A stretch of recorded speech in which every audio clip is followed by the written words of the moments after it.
Sudan, the country that never stopped bleeding. Sudan, once the largest country in Africa, is now divided, wounded, and bleeding from three directions. It is a land of deserts and gold, of rivers and oil, but also of betrayal, greed, and forgotten humanity. The world watches silently as its people starve, run, and die, not because of nature, but because of men and money. The Dormant War, North versus South Sudan. It all began long before 2011, when Sudan was still one. The north was Arab and Muslim dominated, while the south was African and Christian majority. Two long civil wars burned the country from 1955 to 2005, killing over 2 million people. In 2011, after decades of struggle, South Sudan was finally born, a new nation, full of hope but already broken inside. But peace was only on paper. The border areas, Abyei, South Kordofan, and Blue Nile, were never truly agreed upon. Oil fields lay scattered across these lands, tempting both sides. North Sudan, now just Sudan, controls the pipelines that go to the Red Sea. South Sudan has most of the oil underground but no access to export it. One cannot live without the other, yet both are trapped by mistrust. Today, this war between North and South Sudan is silent, but not over. It sleeps like a volcano, waiting for the right time to erupt again. Once the civil wars inside both nations end, the two Sudans will again face each other over land, oil, and pride. And when that happens, the world will again pretend to be surprised. The Civil War in North Sudan, ASF versus RSF. The war that tears Sudan today is not between North and South, but inside the North itself. It began in April 2023, when two powerful generals, Abdel Fattah al-Burhan, leader of the Sudanese Armed Forces, SAF, and Mohammed Hamdan Dagalo, known as Hemedti, head of the Rapid Support Forces, RSF, turned their guns against each other. Both men once ruled together after toppling Omar al-Bashir in 2019. But their greed and hunger for control destroyed everything. The RSF, born from the old Janjaweed militias that committed atrocities in Darfur, grew stronger, richer, and better armed. When talks of merging the RSF into the regular army began, Hemedti refused. Within days, the capital Khartoum turned into a battlefield. Homes became graves. Markets turned into ruins. Hospitals were bombed. Millions fled, many to Chad and South Sudan, carrying only fear and dust on their faces. The world again called it a power struggle. But the truth is darker, it is a war over who will control Sudan's gold, oil, and foreign deals. Reports and intelligence confirm that the RSF receives heavy financial and weapon support from the United Arab Emirates. Planes filled with arms fly quietly to Chad and from there into RSF hands.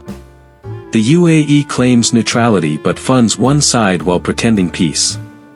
Its interest is not in saving Sudan, but in controlling its gold routes and cheap labor.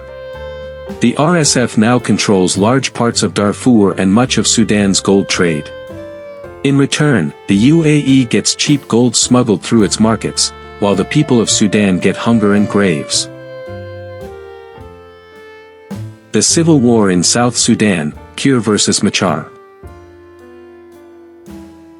Down south, in the world's youngest nation, peace was never born. Just 2 years after independence, in 2013, President Salva Kiir accused his deputy Riek Machar of planning a coup. Within hours, gunfire filled the capital Juba. The old ethnic wounds reopened, Kiir's Dinka people against Machar's Nuer tribe. For 10 years, South Sudan bled. Villages were burned, women were assaulted, children were killed, and millions became refugees. Every peace agreement was broken. Even today in 2025, small clashes continue, especially in Upper Nile and Unity states. The government army and Machar's loyal forces live in uneasy peace, both waiting, both watching.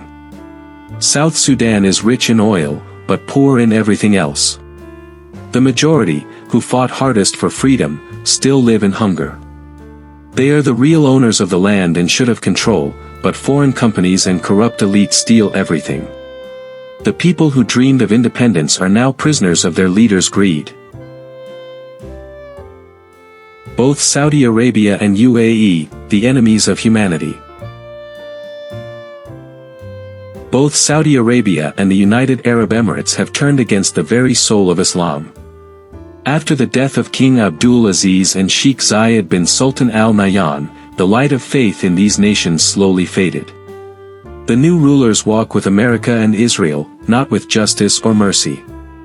They use Islam in words but betray it in actions.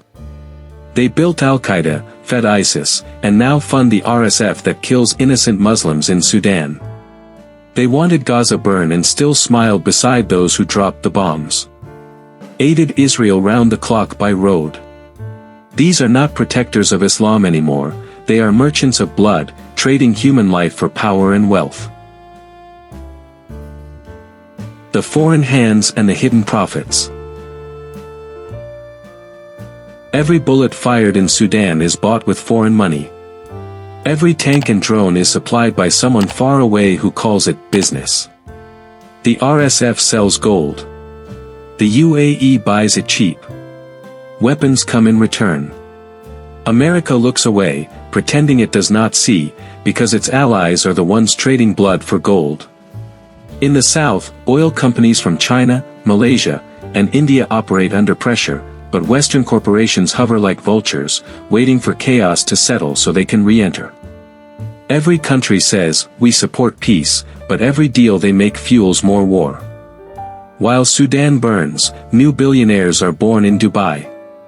While Sudanese mothers bury their children, weapons traders count profits. This is how the world now works, pain in one land feeds luxury in another.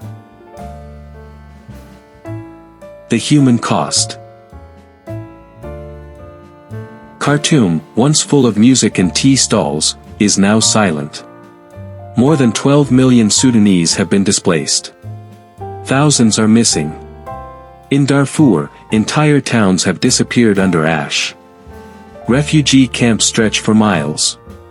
In South Sudan, hunger spreads like fire, with children dying before their 5th birthday. No power, no water, no medicine. Only dust, disease, and despair. The people who once shared one Nile are now scattered across deserts and borders. They ask for peace, but peace has no voice, only guns speak now. Why these wars will not end soon. The three wars are tied like knots in the same rope. The North-South tension will return once both internal wars end. The ASF and RSF war will continue until one side is destroyed, and with UAE money and African recruits, RSF holds the upper hand. The Kiir-Machar conflict in South Sudan will pause but never die, because both men depend on tribal loyalty, not democracy. As long as there is gold, oil, and foreign greed, Sudan will not know peace. The winners of these wars live far away, in palaces, in banks, in luxury, while the losers sleep under open skies. The truth while Sudan bleeds. Sudan's tragedy is not fate. It is designed. Designed by those who sell guns, buy gold, and trade suffering for influence. The UAE calls it diplomacy. The West calls it stability. But the Sudanese call it what it truly is, a curse of betrayal. The people who dig the gold never see it shine. The soldiers who fight never know the reason. The refugees who run never find a home. Yet the world keeps silent, pretending to care, sending aid wrapped with conditions. But no empire, no alliance, no greed lasts forever. The Nile has seen pharaohs rise and fall. One day, the people of Sudan, north and south, will rise again. They will remember who sold their pain, and they will write their own peace with their own hands. Until then, Sudan bleeds, not because of poverty, but because of betrayal. And the world watches, because that blood is still profitable.